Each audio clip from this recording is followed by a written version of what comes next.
wash the image from my eyes. Dirty streets and hungry people. Drink the water, dry your eyes.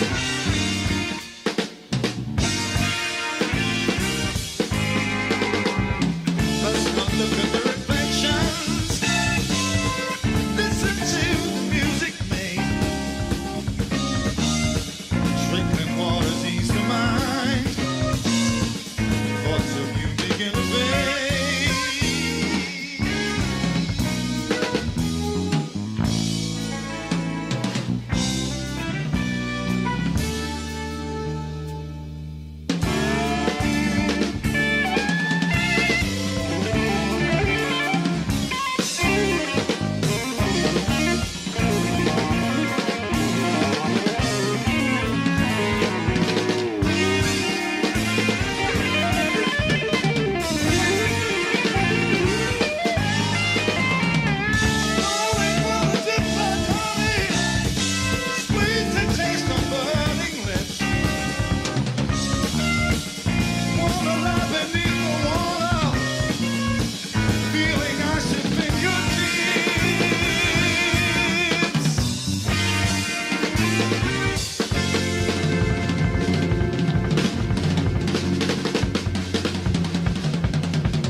Get yourself together before it's too late.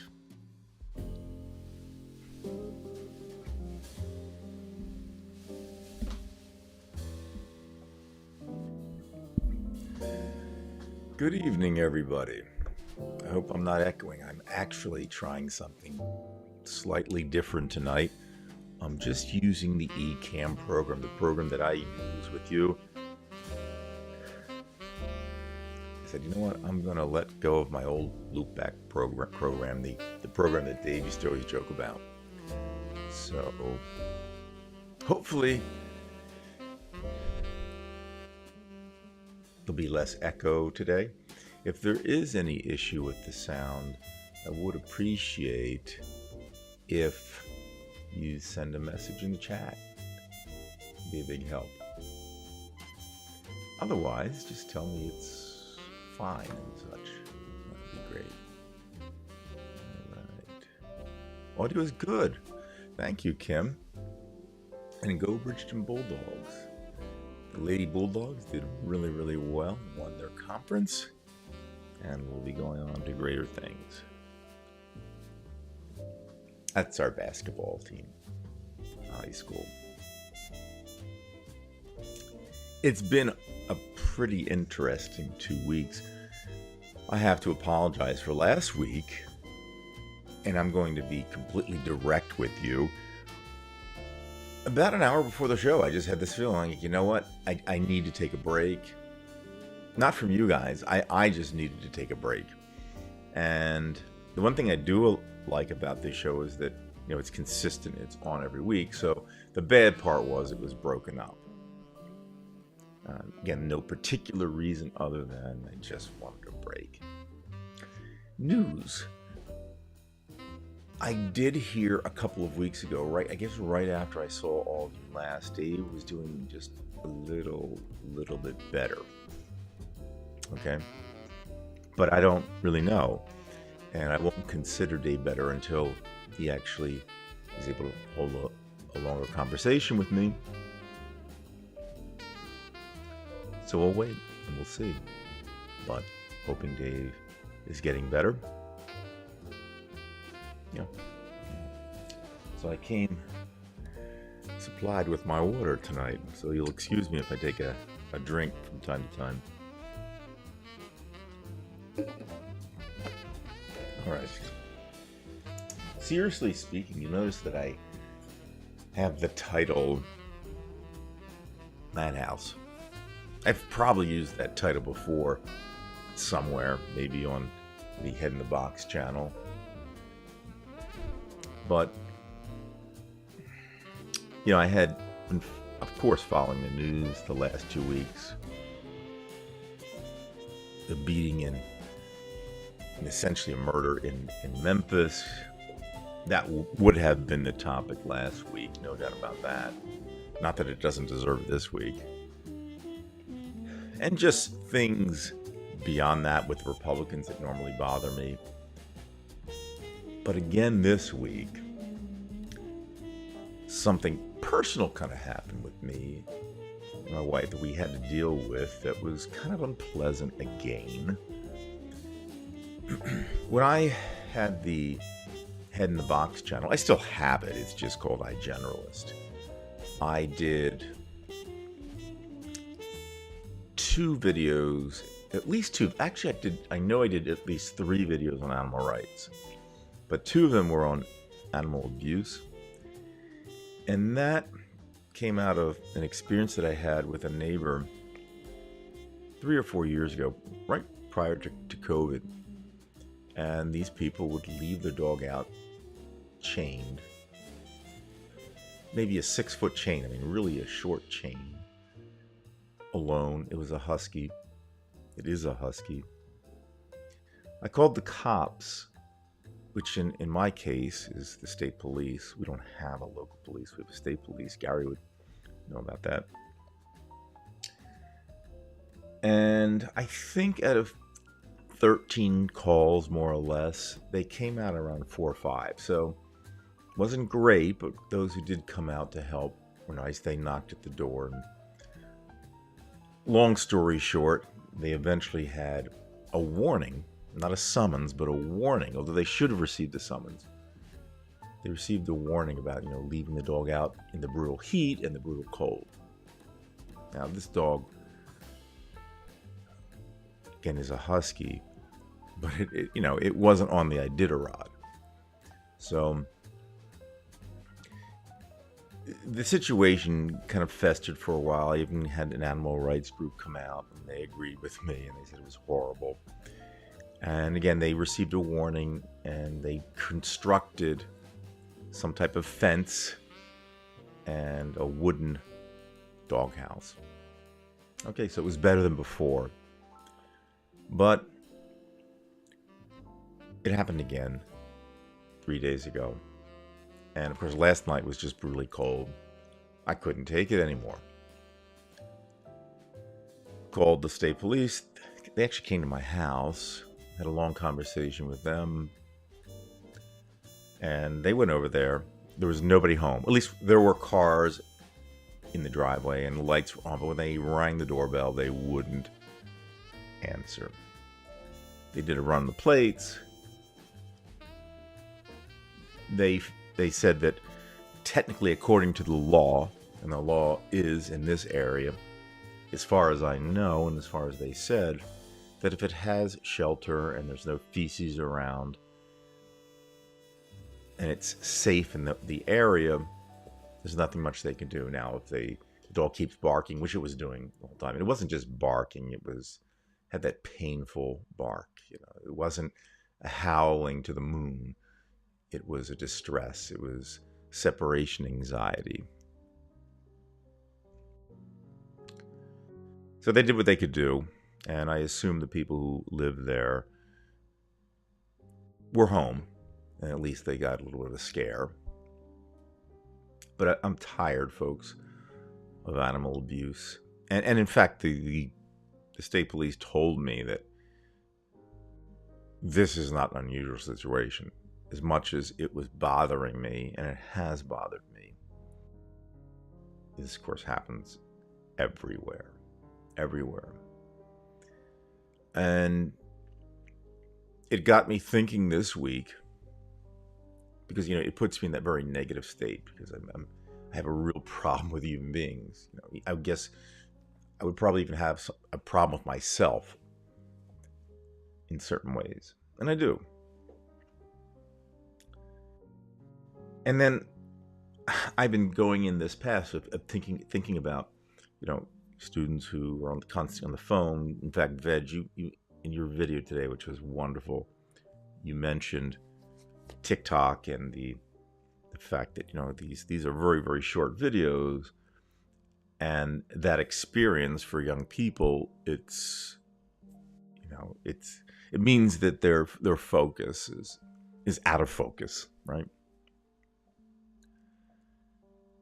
And taking all these events, I'm not even talking about the balloon and all that kind of thing, taking into account all of these things, I just thought to myself, because of my philosophy in life, that, and I've said this before, so you'll have to forgive me for bringing this up, I don't see any way out of any of this aside from each individual living thing on this planet to try to find comfort. Even if you could find happiness, and there is a certain happiness. I like it when the Philadelphia Eagles win a football game, things like that. That's pleasing. But in terms of real happiness, where you can be happy all the time, which I don't think is a state that one could really sustain. But the idea of being happy while the rest of the world is kind of going down the pits. Now, I know, for example, Veg, your video this afternoon, it was satire, and you have a lot of sarcasm, and it was great. It was a really great video. Because at some point, you have to have that type of humor when all else is lost, when you see that the madness in the world. And I'm trying really hard. As a teacher, I think I'm an effective teacher to a certain extent.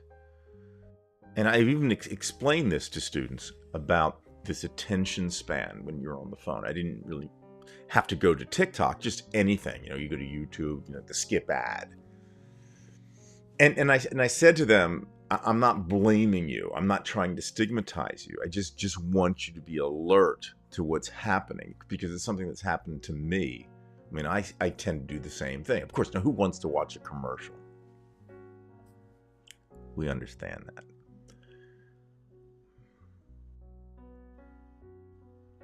But as beings, on this planet, and I talked about it, 2 weeks ago, the instincts of the territorial imperative and other things, it creates this greed machine within us, and it's becoming more and more evident to me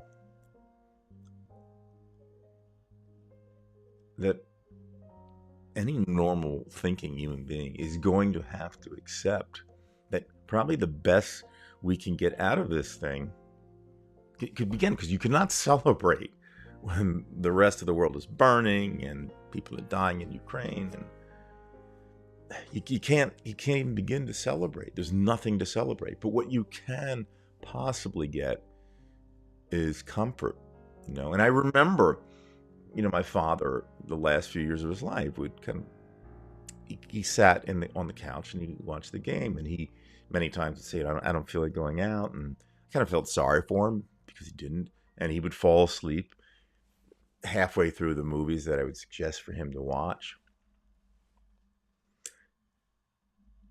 But he just said he wanted to relax.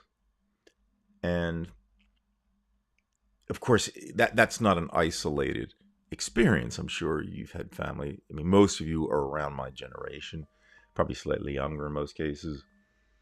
But you see how the demeanor, the way of life of older people, because they've had it, they just want the comfort. And I think that that's about all we can expect right now.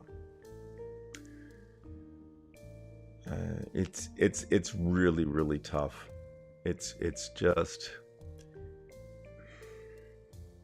it was something that I was actually discussing this with my wife Ronnie,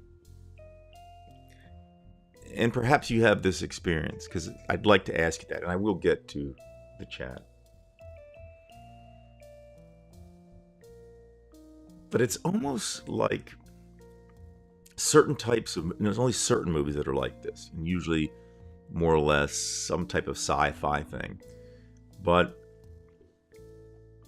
if I look at segments of my life, they really are experiences which are completely different.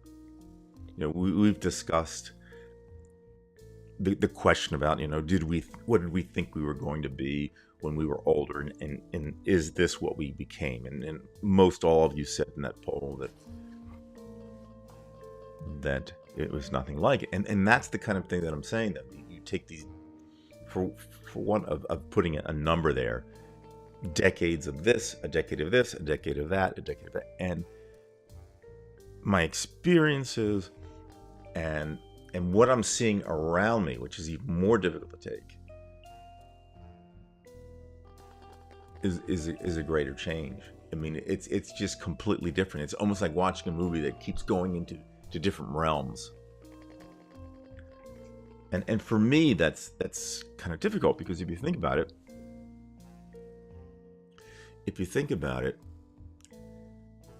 500 years ago, the change was obviously much more slow than it is now.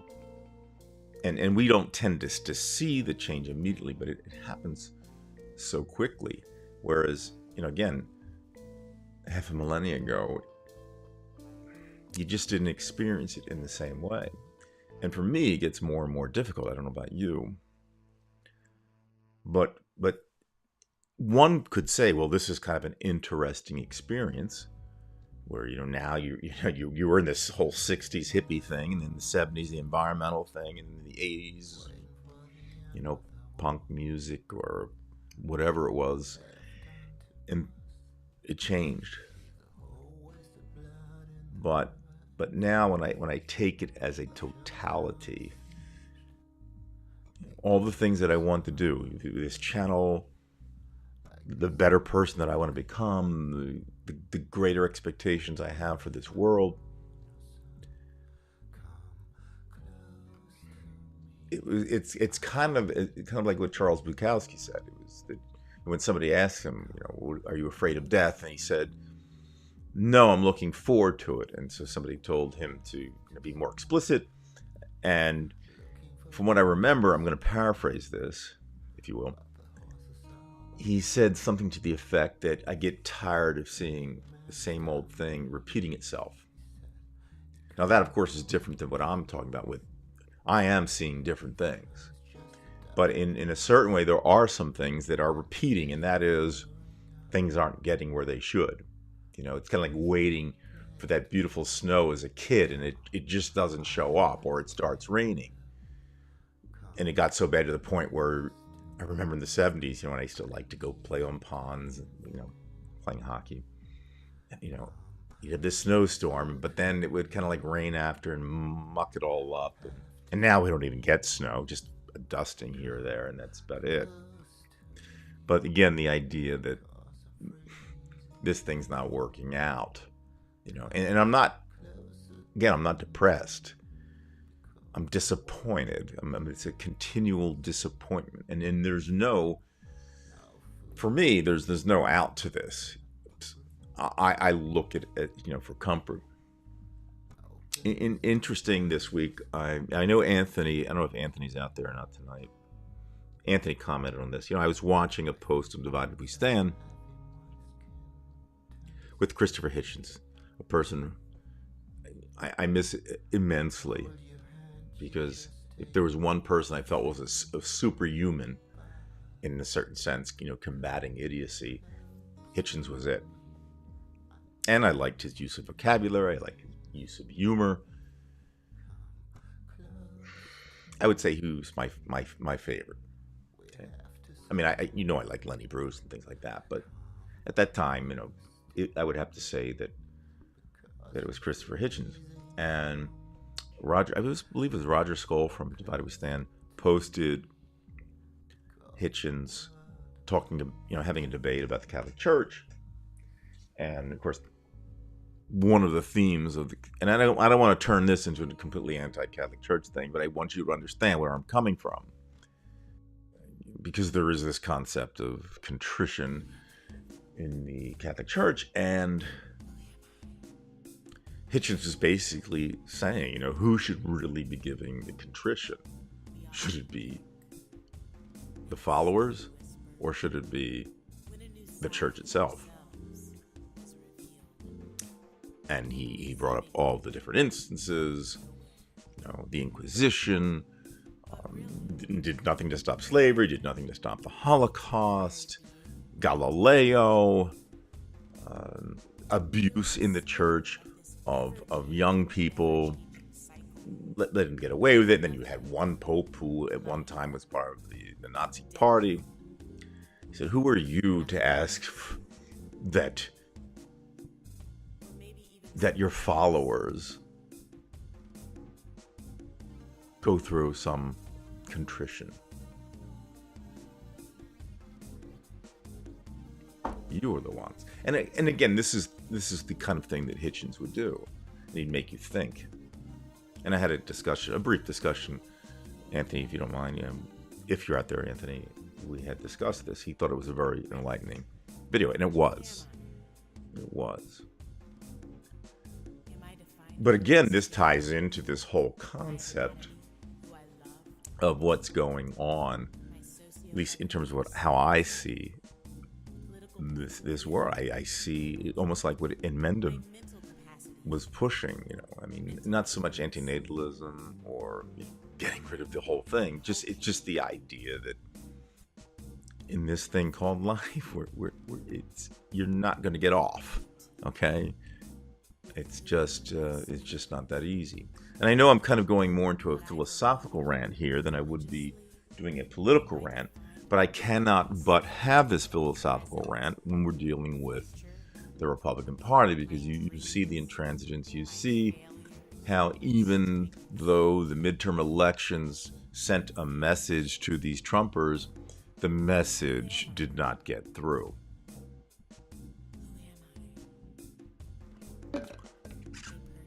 Ostensibly. No, really, it did. It did not get through. It's not even ostensibly. So, if you're like me, and I think I'm going to include Veg in this, because I think Veg's videos for me it's like a parallel universe for me with what I'm doing. We just do it in a different way, but there's this frustration of what this thing is.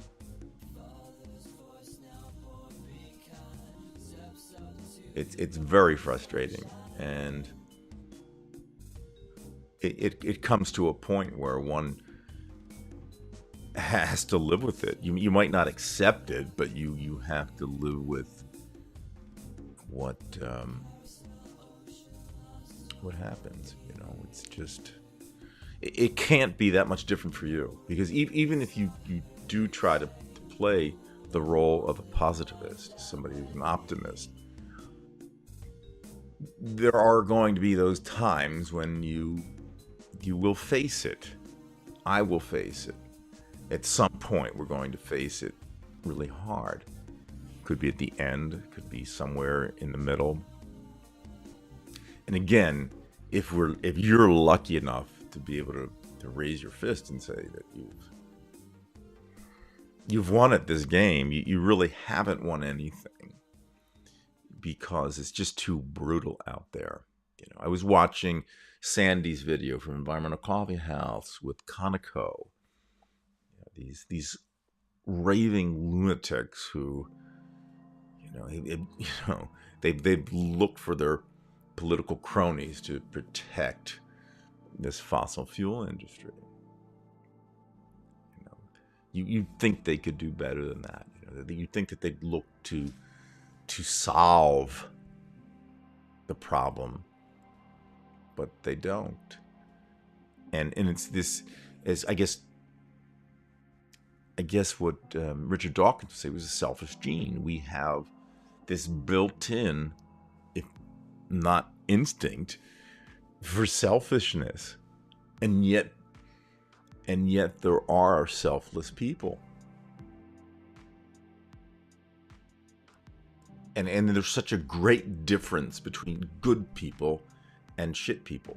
And then you also have culture, which reminds me, because one of the things the cop said, he did a run on the plates, to see where these people were from, their name, blah blah. He said it was a Hispanic family, and this is not to stigmatize Hispanic families, but he said in our area, a lot of through the culture is you can leave the dog outside,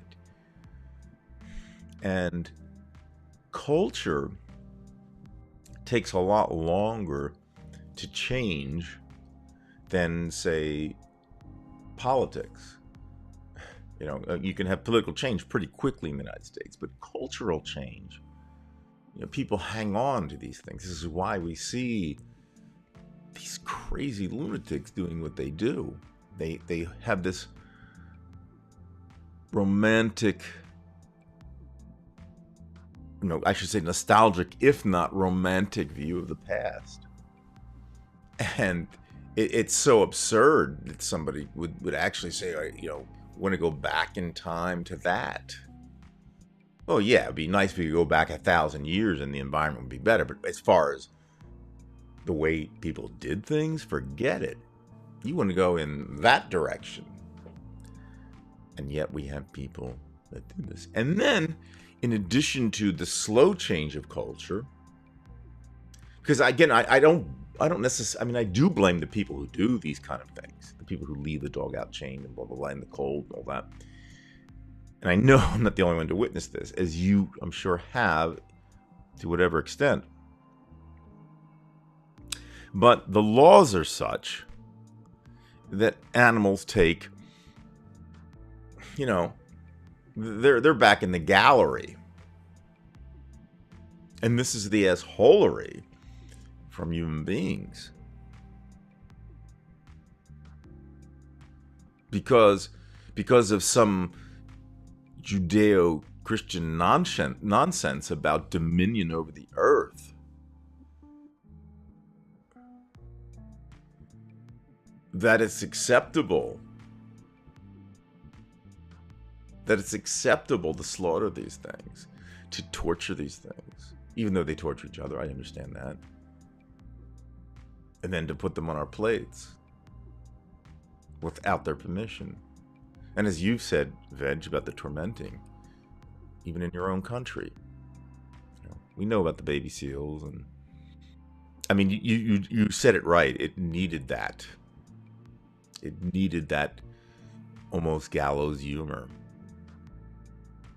Are you there, Veg? I'm trying to see if you're there or not. I can't. There you are. Okay. Right. So again, folks, don't say, oh my God, Brian's off on the deep end tonight. It's just that the disappointment of knowing that I'm going to be disappointed for the remainder of the life. There is a price to be paid for being reasonable and logical, at least from what I can see. Because if I'm not, then I don't even know what to say. This is vicious. Last night, I didn't watch Bill Maher. I haven't been watching Bill Maher because I've had a problem with him. In fact, it's been unfunny to me for the last 2 years. But I did watch a few of the discussions he had with the New York Times reporter, who was actually a conservative reporter. And they were discussing how, I guess, the CEO of the Washington Post is saying they were going to kind of change the way they do things, not necessarily worried about the facts. And as this one reporter said, that it's kind of like being Breitbart East, which you don't want to do. And this is another unraveling that I'm talking about. It's going to get more and more difficult because, first of all, as you know, and as Veg has clearly pointed out, the kids are on TikTok.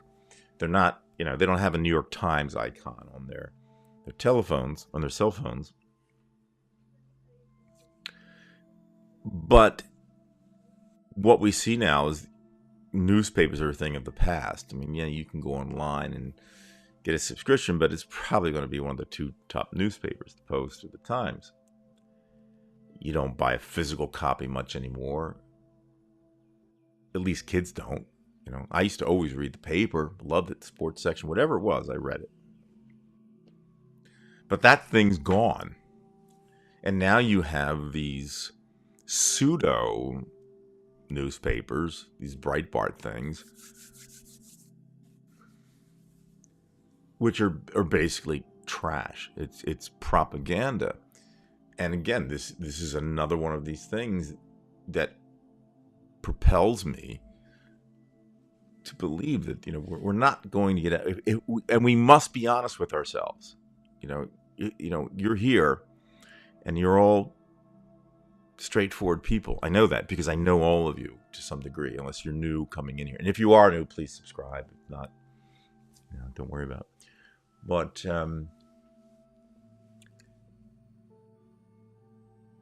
in this sense, the generations have changed. And you get the TikTok generation. And we can't necessarily blame them because we got there because of our generation doing what we did. And everybody's now saying, when they get to their 50s, it's our time. It's our time. That somehow the earth owes you something. Yeah, there's your humor. Well, that would be one of those things. Let me post that there. Yeah, animal rights tonight, Bella. Actually, it's everything. I mean, It's not an isolated topic tonight, but it has gotten me in the mood where it does relate. I can't get these things in here. I am not able to post. There's animal rights. There we go. Not everything sucks. The Eagles are going to win the Super Bowl. Well, they might. And they better, because if they don't, they won't have the players next year. But that's a sports thing. And even that, I have to pinch myself when I get really realistic with this. It's something that I grew up with as a kid watching Philadelphia sports. And it was one of those things that gave me happiness. Because it was entertainment to me. And I did like sports. And I was always enthralled with athleticism.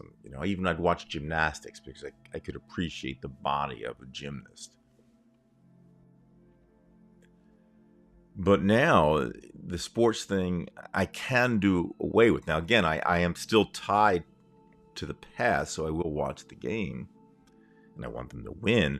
But a big part of me says, this thing doesn't mean anything here. It really doesn't. It's all just this diversion, which is okay, because, we need diversions given this plight. And it will be a diversion for those 3 or 4 hours. but the reality will seep in that this is just a diversion, and the reality is life is a continual bit of suffering and a little bit of misery and a little bit of inconvenience and a few things, and it reminded me of my conversation 2 weeks ago with instincts. I mean, I think you can look at 3 or 4 basic instincks. Okay, now I'll throw in that territorial imperative. We may or may not have that. That was just what Ardrey said. Instinct for food. Well, food and drink, you have to have it to live, so we have that drive. Sex, that's always there every day. You got to pay attention to that. And I'm not saying these things are bad. I'm just saying that these are instincts that we have not too much control over. And then, of course, the territorial imperative, if it is a woman's desire to protect her child. Other things, I don't know. Can we just, maybe that's the only thing that will just give us a minimum amount of comfort if we can, take care of those 2 or 3 things. Forget about Maslow, because you're not going to, I don't know how anybody could be self-actualized. If you were a thinking person, you'd have to look at this thing and say, man, this is an evil system here. And quite frankly, if this is the way the universe runs, it's more than likely that in other planets this is going to be like the thing. As Menem said, you have consumption has to occur if you have life, right? Reproduction has to occur. He mentions addiction. I would just say instinct or compulsion, in my opinion. And then parasitism. We're parasites on one another. So, of course, the acronym is CRAP. But it makes a lot more sense than some theological expression of how this universe works. Because it does. Yeah. All right, let's go to the chat, because I'd like to get more of an interactive feel. I'm going to go backwards in time. Isn't that interesting? Hi, Bella. Hi, Anthony. Good to see you, Anthony. Nice little conversation we had, messaging about that video.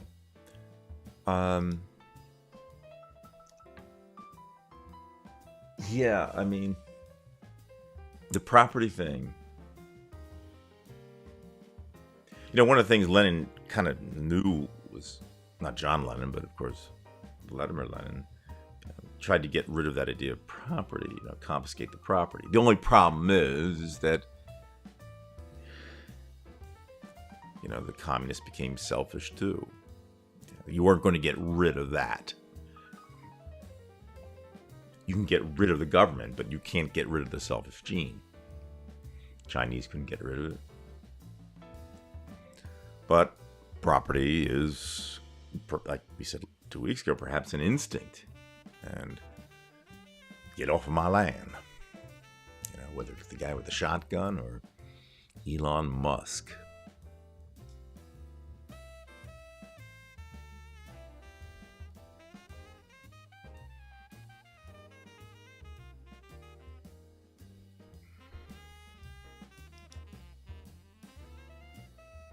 Oh, are you talking, Gary?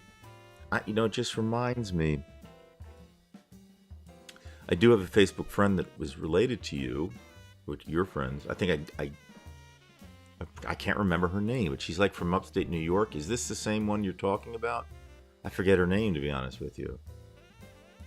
I mean, she's around our age, roughly. I can't remember her name, but she's on my friends list. I'm not going to go looking now, but I know she's big into the horses. Is that the one you're talking about? If that is, tell me in the chat. Yeah. Thank you, Bella.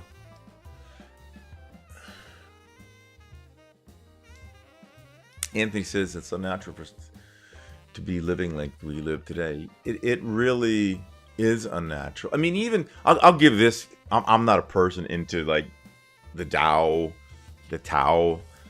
with Alan Watts, but the one thing that I would accept with Alan Watts was that the natural world is kind of squiggly.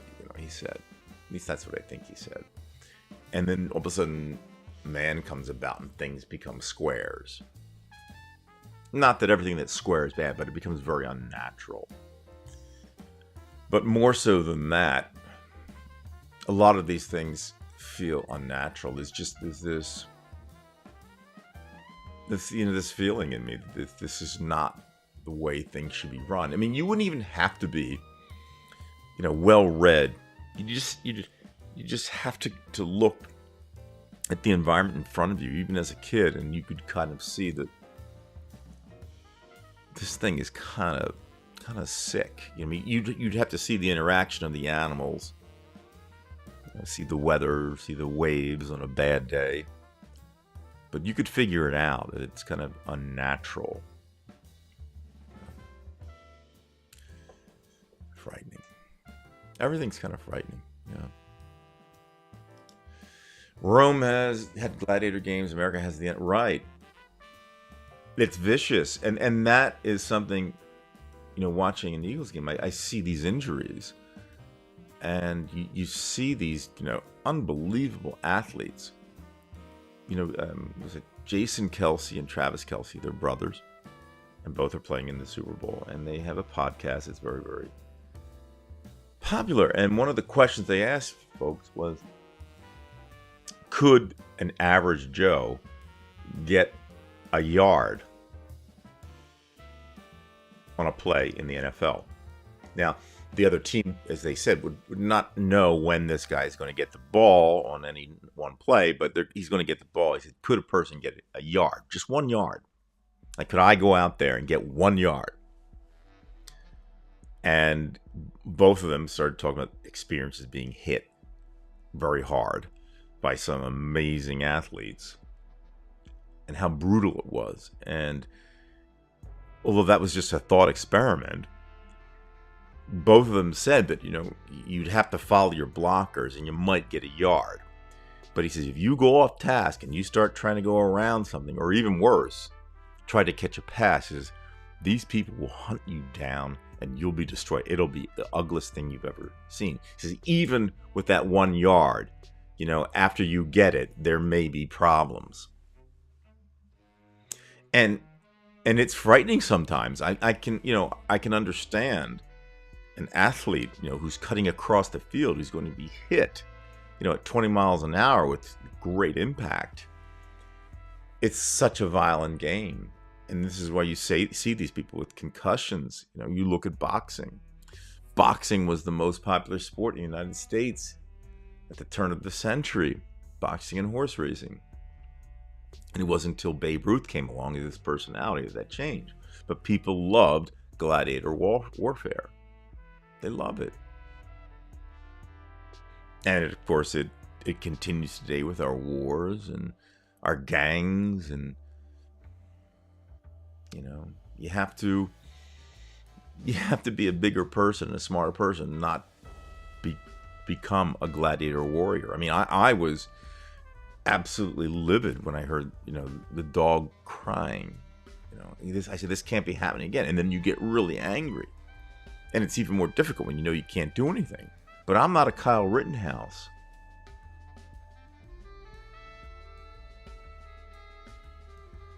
I'm not a Kyle Rittenhouse. I do what I can do.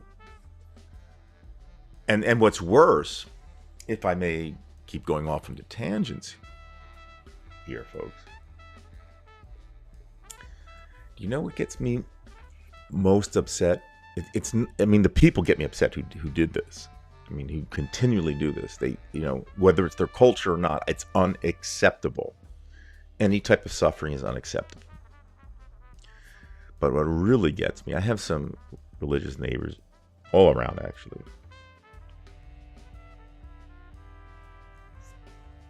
And they live closer to this individual or these individuals who are doing this. They're right there. They hear it. and nothing.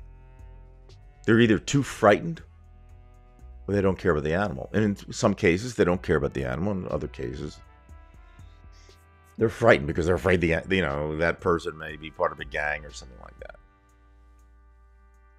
And I tell you, I was the only person to call. And I've called this last night was the 14th time in 3 years. 14. 0 for the others.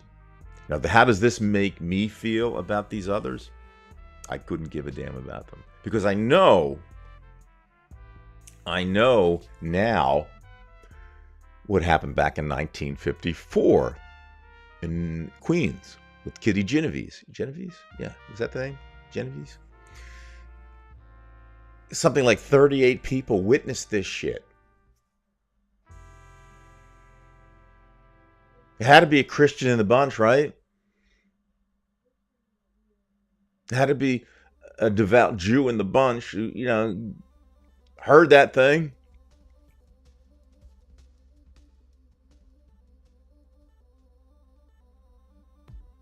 $38.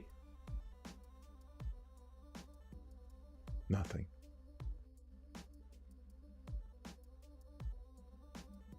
Everybody waiting for somebody else to do something. We're even waiting for the cops to do something. And then you see what happened, over a week ago. Some that do something, then they do it wrong. Can't get anything right, folks. This society is completely broken. And it's broken because it can't be fixed. You have to be more intelligent to get this fixed. It's not going to get fixed. The only thing you can do is seek comfort. Even if for a minute, for an hour, for a day, for a year.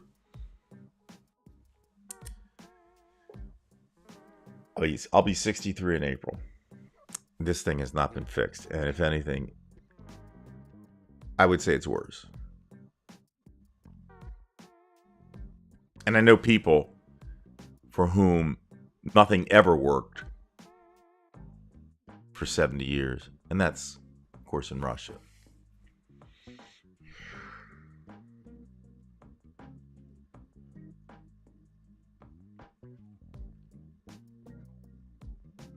And I'm sorry for giving you this negative viewpoint, of our existence. And perhaps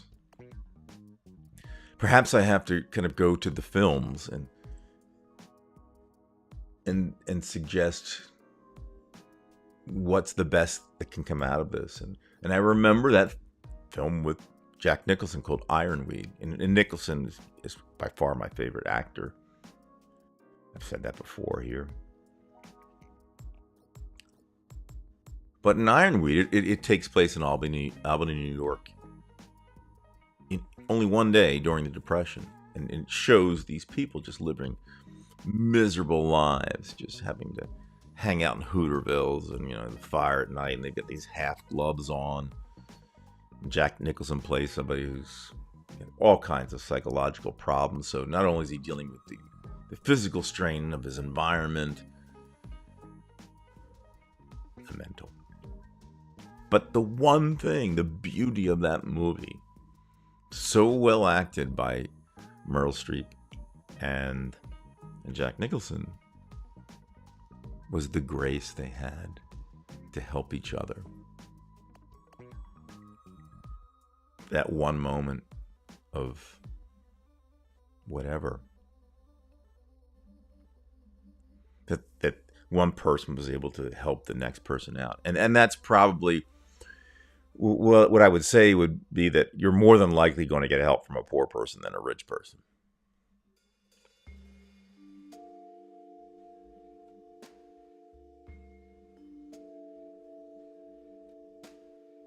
Yeah. That's my experience. More from the earth. So the movie itself is kind of a metaphor. What I'm talking about. It really doesn't matter if it's the dog. It's whoever's suffering, because one day it's going to be you and me.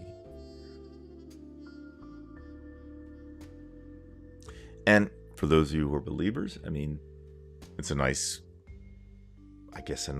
feel to think that one would go on, and who knows, if you get here once, maybe you can get here again. That's not my perspective. But no matter what would be, the point is now, our lives, what we've been through, and we have an honest evaluation of the past. Was it that good? Oh, what great times. Well,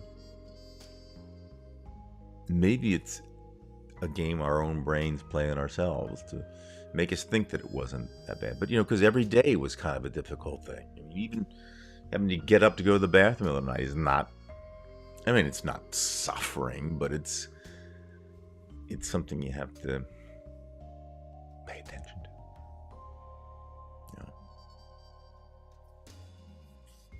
Very, very depressing. On the other hand,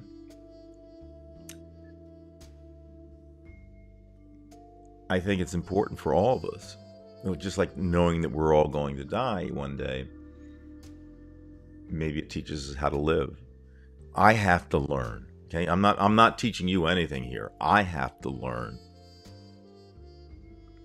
how to be able to cope with this crap that you and I have experienced in the last 2 or 3 years, especially really the last 30 years, but these last 3 years, 4 years, Trump,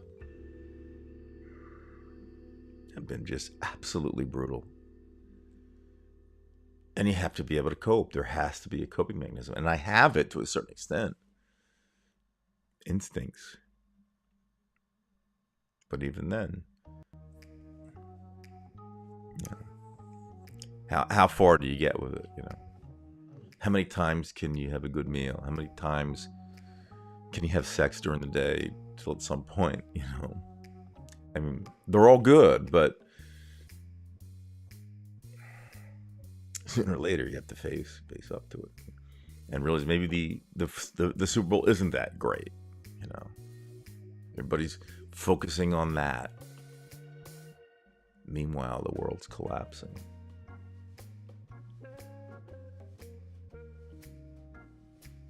Truth is, it was always collapsing. And for each of us, it collapses.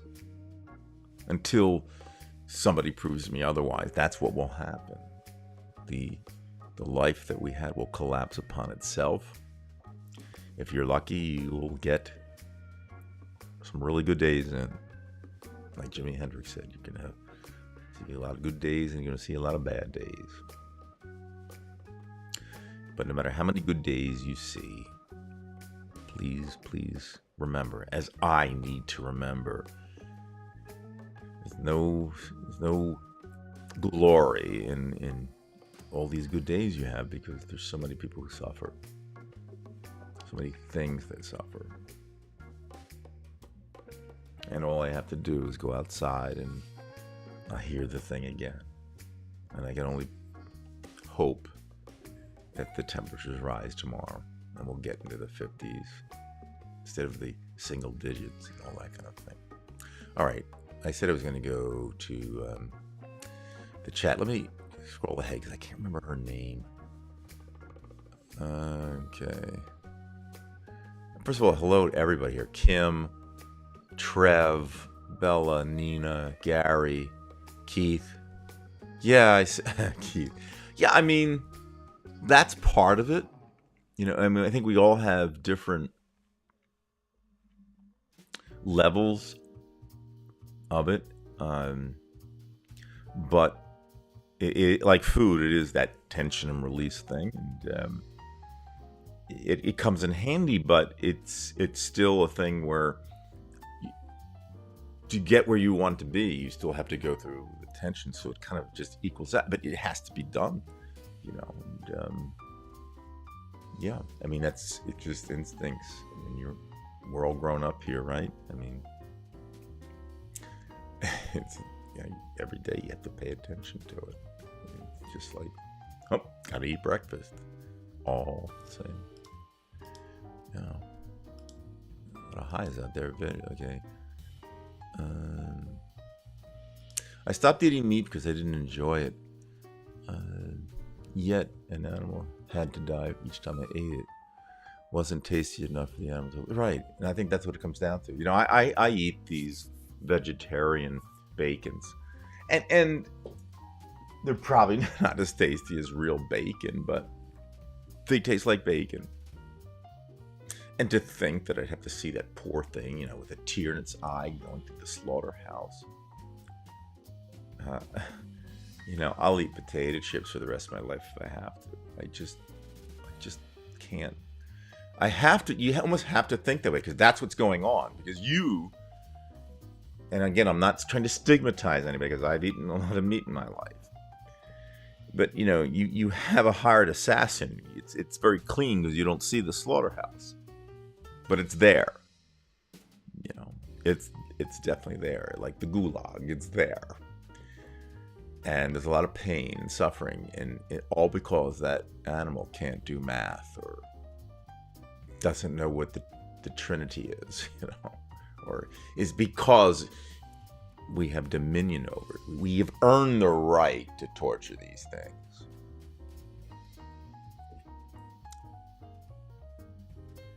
Now, luckily I shouldn't say most. Luckily, some people are not like that from all religions and whatever, but it seems to me kind of like a no-brainer. All you have to do is look at it. An animal will tell you it's in pain. Told me last night. But the cops have to follow the rules, and it's okay now. Like somehow that's going to take away the pain of the animal, which is going through separation anxiety. Not worth it, folks. Not worth eating that stuff. And at some point, there won't be enough of it anyway. Yeah. This circle of people help me cope. Yeah. And that is necessary. You can't fight this thing alone. It's kind of like the, Alcoholics Anonymous. This isn't alcohol tonight, by the way. This is just water.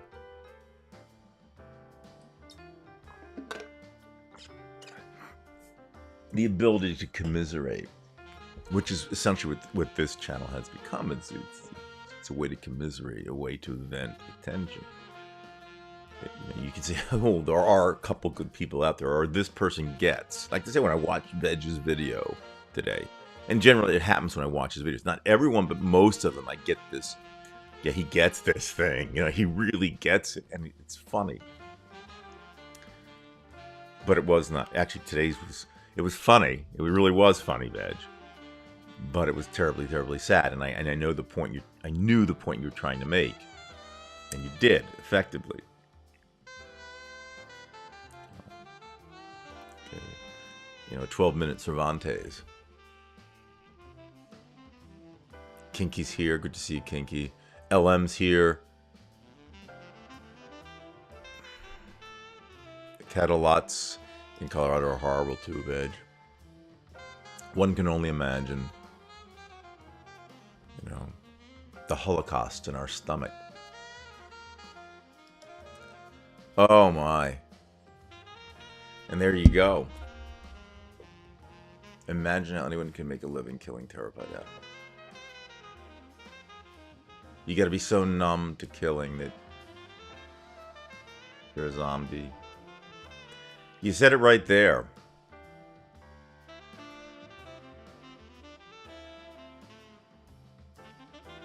You said it right there. And right now, it's happening all over the world. We're right this minute, every minute, 24/7. There's a Holocaust occurring. We've had a human one. And now we're going to have a sentient being one. Every day. And for those who say, well, the animals do it to each other. Yeah, they do it. It's cruel. But that doesn't make it right. It's the two wrongs that make it right. It's as simple as that.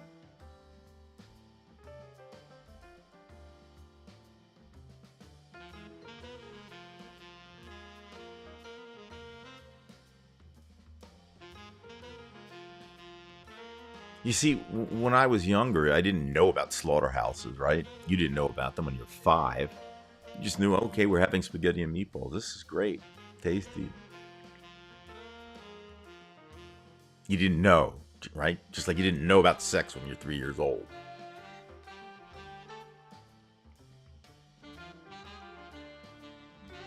Then you find out, oh,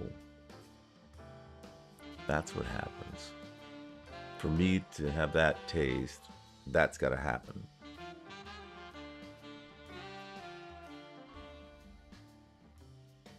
I can't do it. I can't do it. I can't do it. I can't do it. I can't do it. And how I didn't understand that earlier. Maybe I had some notion that, in the slaughterhouse, it would just not feel any pain. It's so quick.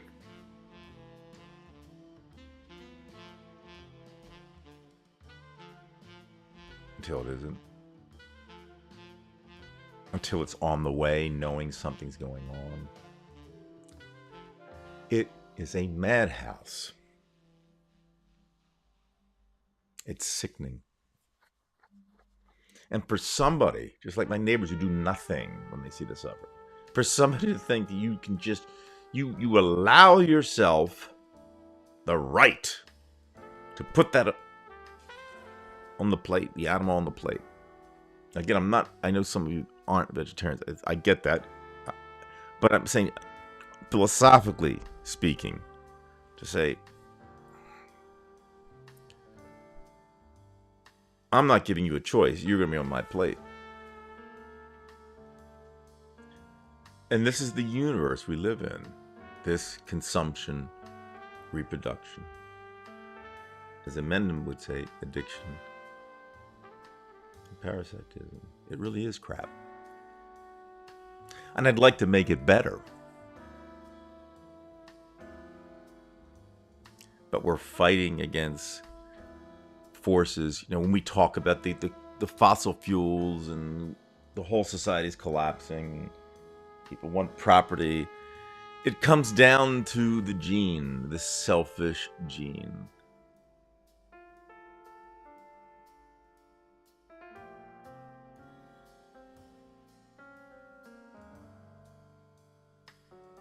And even religion that tried to teaches us not to be selfish.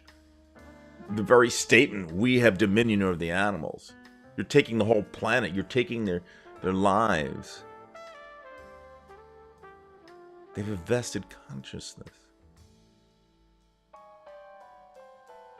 Again, an animal will tell you that it feels pain. It'll tell you that it feels love.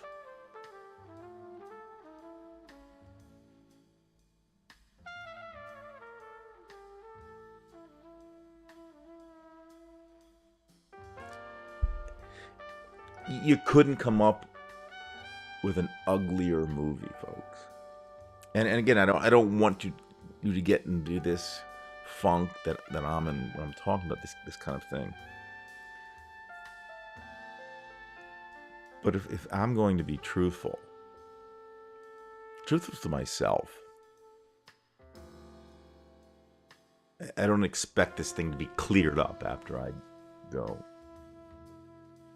If I'm to be a truthful person, this is a nasty situation here.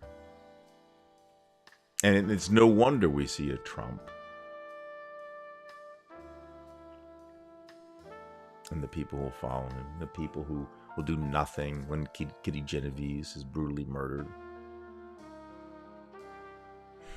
Humans aren't that good. They can do some algebra, I suppose, but yeah, but that doesn't make them great. I went to a field trip to Canada Packers in high school, a huge meat processing plant. Seeing hundreds of pigs and cows was nauseating. Never saw the kill floor, thankfully. You're very lucky you didn't. But I'm sure, Veg, you've seen animals brutalized in some way, whether they're hit on the side of the road and they're not quite dead, or the asshole who's got to shoot the birds and think it's cool. Hunters love that kind of crap. I'll tell you what. I'll thought experiment for myself. If I had been the supreme ruler of the universe, reality would have been a lot different, right? You would have liked me. If I had been like the god, I would have said, okay, look, nobody's going to eat anybody else. You can just breathe the air and you'll get your energy from that. Okay. And if you do want to eat, it's going to be some kind of like vegetable or something grown from the earth that doesn't feel pain. And I would suggest that plants don't feel pain, but maybe at their own level, who knows? But I wouldn't have designed it like this. I wouldn't have designed the competition. It wouldn't dawn on me that I have to have an alpha male who's going to, inseminate all the herd, and the other ones are going to just walk around and be miserable. It would have been a lot different. I wouldn't have had a selfish gene put in there.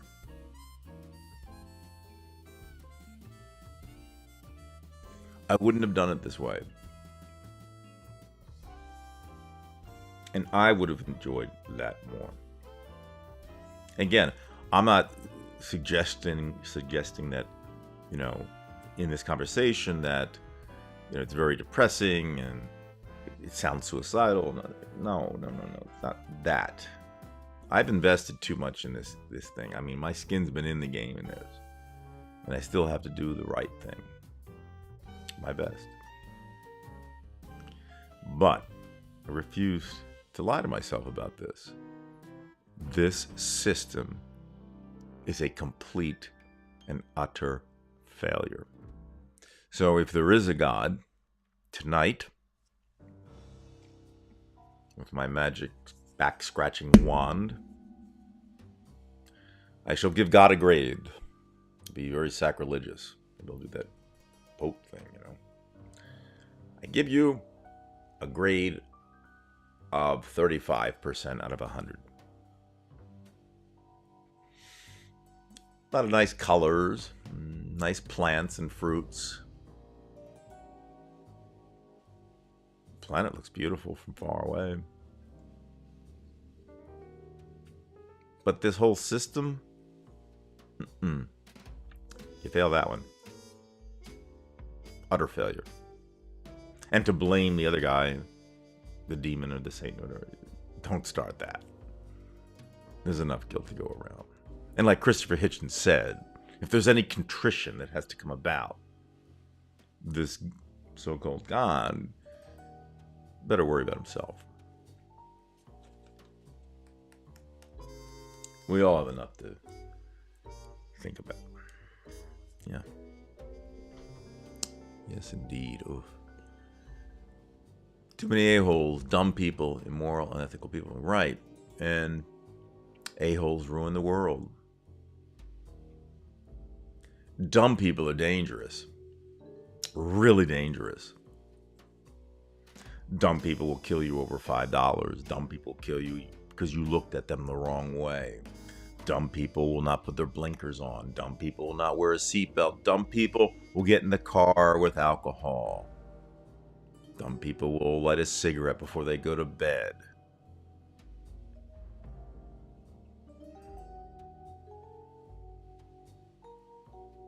Dumb people play with fire, twisted tin, and broken glass.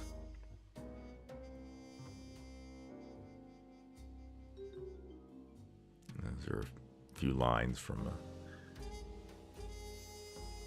a Jeff Berlin song, I think. No, a Bill Bruford tune somewhere. Anyway, but that's about what it is. Yeah. Let me go ahead in time. See what's going around here. It turned out badly for mankind. You're right, Gary. It did. There was a lot of hope, right? We had a lot of good things going on. We had the Einsteins and the Oppenheimers. We had arts. Most beautiful things, Music. But it did turn out badly. Yeah. Turned out badly. Dave has a wonderful trippy tale of a night we were partying at Rutgers circa 1970. He and Rob Weber even ride in the van to a writer who was writing a book about that topic, plants feeling. And interesting.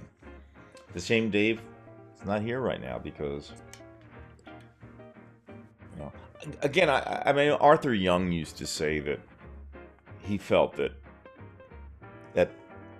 you had to think about the level at which people are living. We can't look at a living organism and think of it in the way we do. Can the plant feel pain? No. I don't see the sensory organs there for that to happen.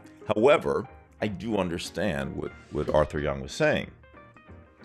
And if the plants feel pain, if that in case does happen at that level, if it does, which I don't think it does, but if it does, then it's even worse, because then nothing escapes. And then we just wait for a super being to eat us and let the cycle continue, these iterations of things that just don't get better. I mean, these iterations just lead to the same old thing. Yeah. Let me check some more.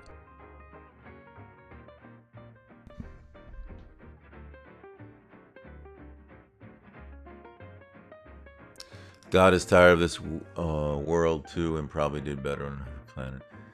Well, the thing is, I don't know with other planets. I mean, it's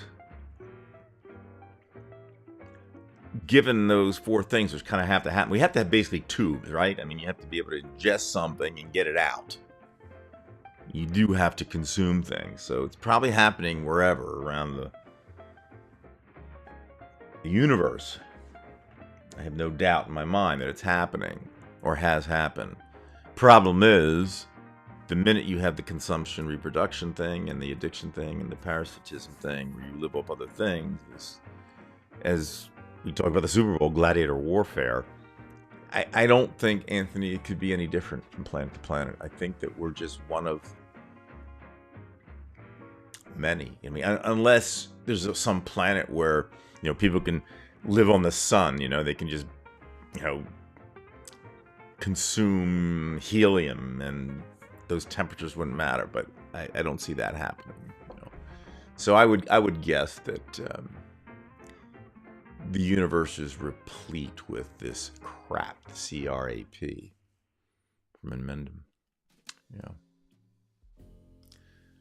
A romantic Cal said to his love, "Without you I am bits and pieces, hamburger."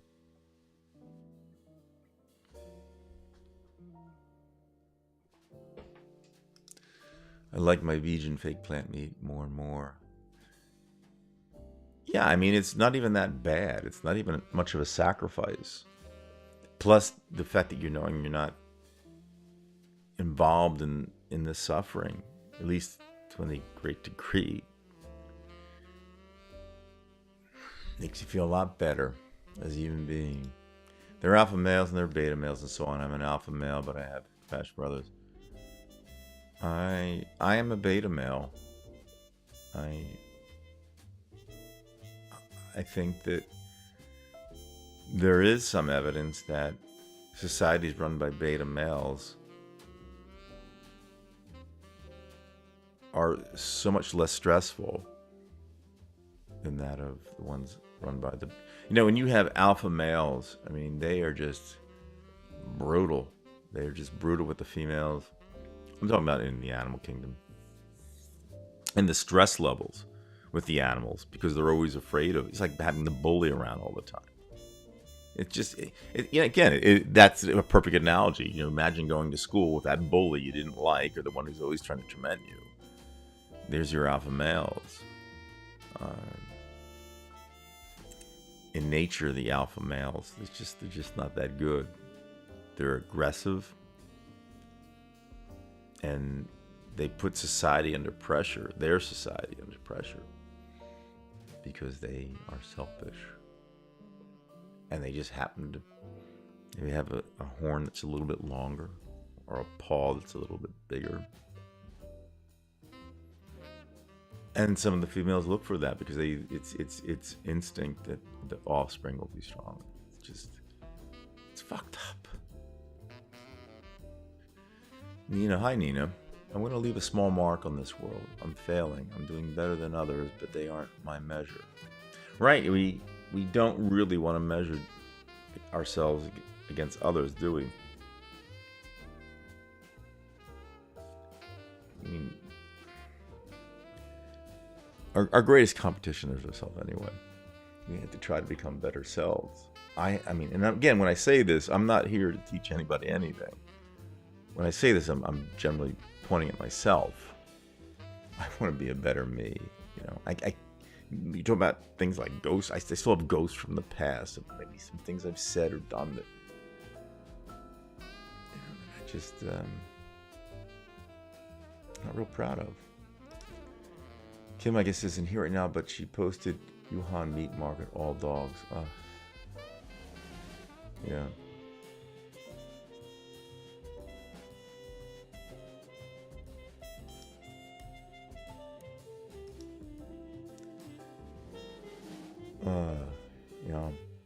Yeah, look, it's just all bad. I mean, I had to bring this up because this is what I experienced during the week. Again, people will let you down, those who do nothing. I felt that I've done something, but I still don't feel good about it because nothing short of just breaking through their backyard and stealing the dog. I mean, this stuff.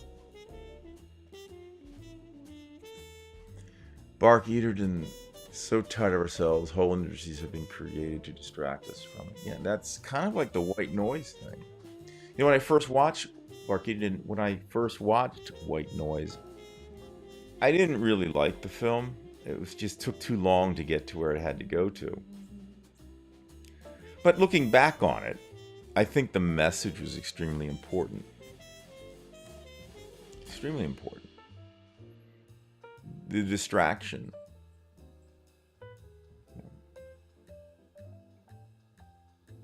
And we're so geared to that. Just like Veg was mentioning with the kids, you know, they're geared towards 30 seconds and 1 minute. But I don't know that we want to just point the finger at them. It's too big. As I would say, the determinism is such a strong force that it was only going to happen this way. The only thing we have to do is be able to deal with it in our own way. We don't have to accept it, but you have to deal with it. Like we mentioned with food and sex, you have to constantly pay attention to those tensions. And that is the same thing. We live with these things in life. You just have to pay attention to it. Keith, I'm a better person than I used to be. And I think Keith makes a good point that I think that most of us, thankfully, think this, that we're better than we used to be. I think you hope that as we get older, we become better people, make better decisions. I might add that I think that we were all kind of better when we were 2 or 3. We didn't have as many of those instincts. It hadn't been imbued into our brains. How to act.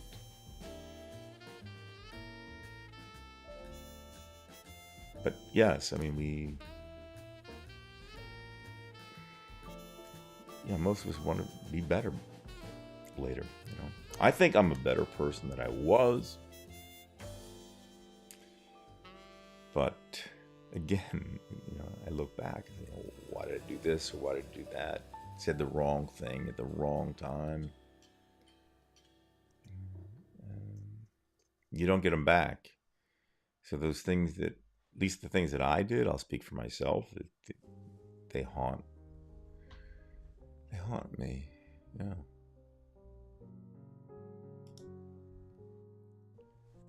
I don't want any one of us to become defeated by our own doubts and fears. There have to be solutions to give us some kind of hope for the future. Right, you have to, yes, Anthony, you do have to try to clean things up. You can't just do what I'm doing right now and just say, like I see no way out of this thing. And there really isn't, but it's still our duty, to do the right thing. You have to.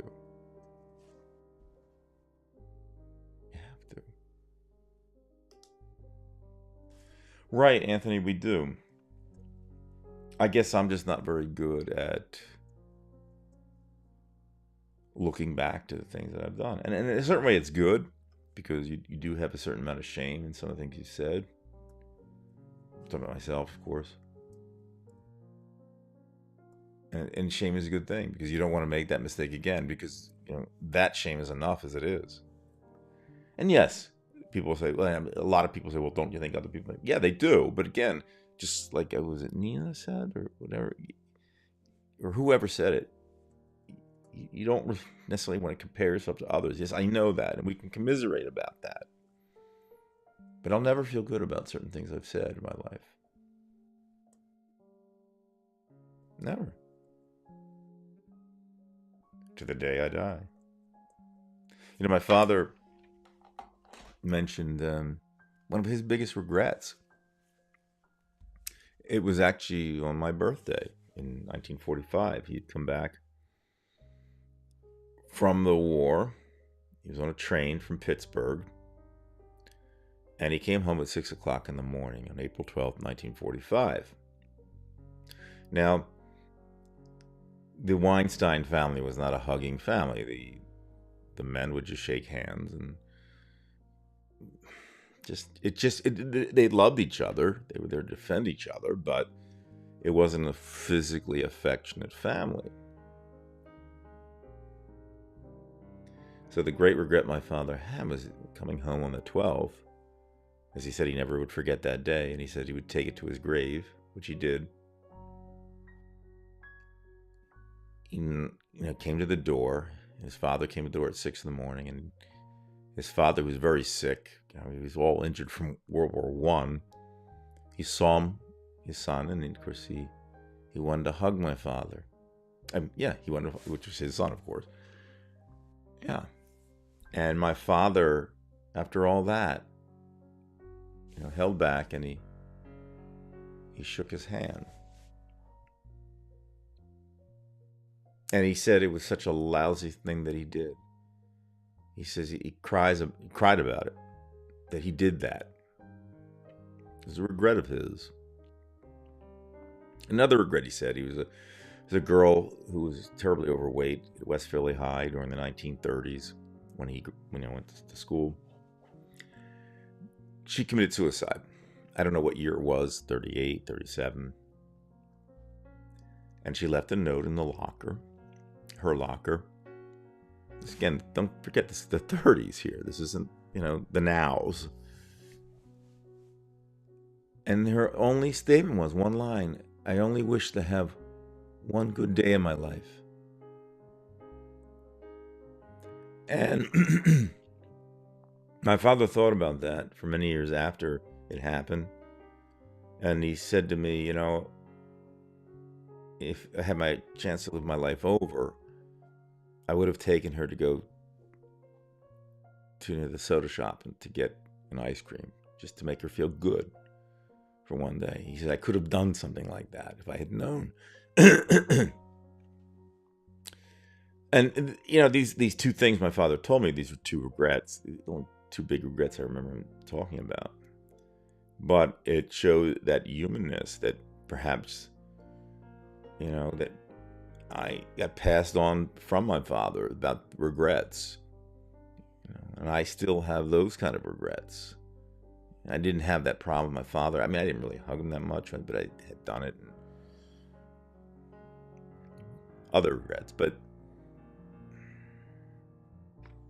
regrets are ghosts that you take with you to your grave. I only regret that I hadn't become, a person caring more about, what I eat, animals sooner. I always did care about animals, but I have a heightened experience now with that. I feel so bad for them.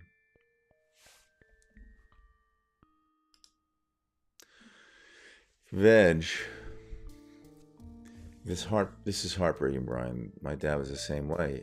Yeah, and I'm glad you mentioned that. Not that I want your father, you have that experience with your father.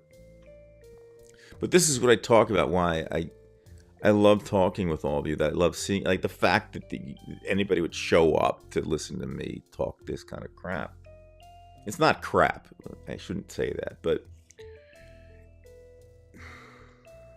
it does make it a little bit easier, because then it's that shared experience that Veg is talking about. That he had that too, and this is something that we really do need to think in this term, that we are in essence all the same to a great degree.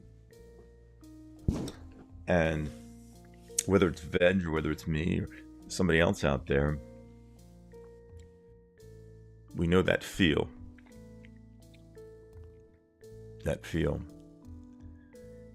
And it's also that feel that we have for things that you mentioned, Veg, with the slaughterhouse. All I have to do is have this vector of images in my head with an animal just going to slaughter. There used to be a song, I remember it was in Hebrew school back when I was like 7 years old, and there was this minor key song.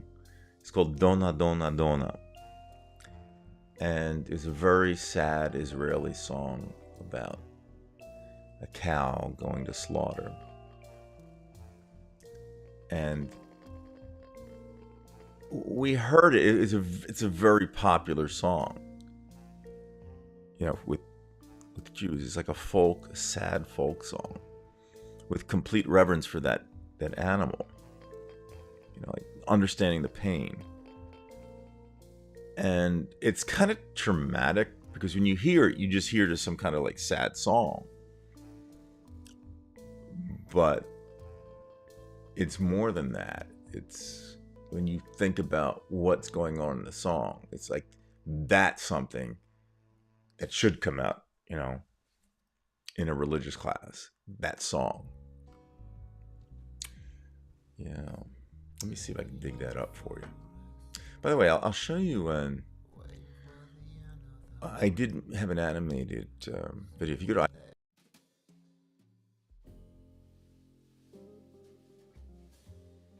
Well, this isn't a pretty subject, but I think you have to talk about it from time to time. You see, over the last year, I've had to call the police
Häufchen viel ich das Kälber, Licht gebunden mit der Strick.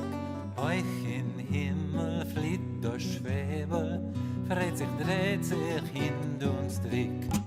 Lacht der Wind im Korn, lacht und lacht und lacht. Lacht der Hobatocca ganzen mit der halbe Nacht. Donna, donna, donna, donna, donna, donna, donna, donna, donna, donna, donna, donna, donna, donna, donna, donna, donna, donna.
I think there'll be something in English here.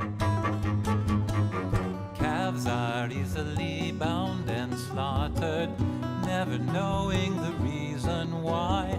But whoever treasures freedom, like the swallow, shall learn to fly. How the winds are laughing, they laugh with all their might. Laugh and laugh the whole day through, and half the summer's night. Donna, donna, donna, donna, donna, donna, donna, donna, donna, donna, donna, donna, donna, donna,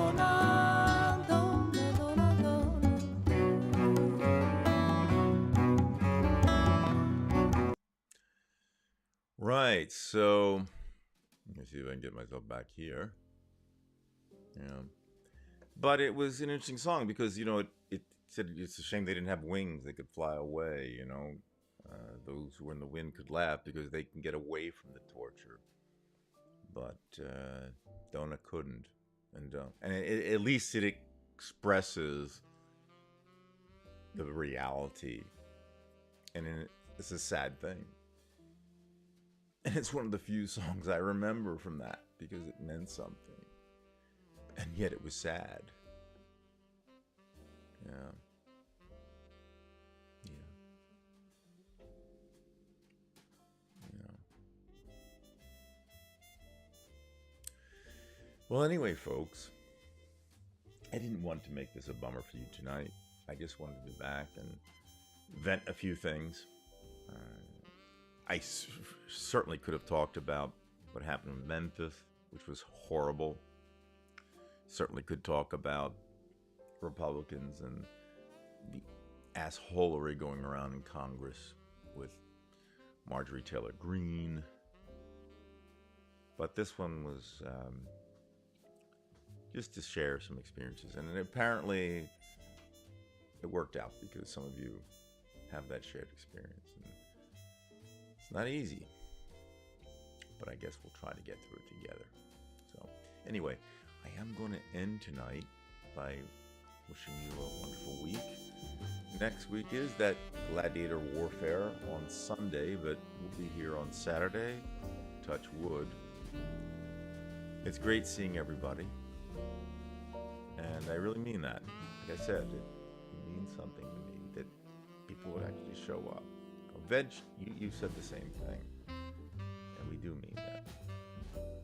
So, let's deal with the crap, right? Consumption, reproduction, addiction, and parasitism. We'll deal with it. At least try to. Thank you. Good to see all of you. Well, it's kind of a bummer tonight for me, but it's just we talked all a while. That's the principles. I was the bummer on that one. Real quick, I did mention this at the beginning of the show, Sandy. As far as I know, the last time I spoke with his wife, he's slightly better. And I don't mean better meaning better, but just not quite as bad. But Dave has not contacted me. I mean, I did speak with him for 3 minutes 2 weeks ago, or 3 weeks ago. He told me that he apologized for doing the disappearing act. He told me that he just wants to be himself again. And we're going to hope that that happens. Everybody deserves to be themselves, whoever they are, including myself. Because our lives do collapse in the end no matter what. And it was always like that. You know, let's hope Dave gets better. Let's hope we all get better. Just get better and better and better and better. Right? I just wish my neighbor could get better. Ladies and gentlemen, good night. We'll see you next week.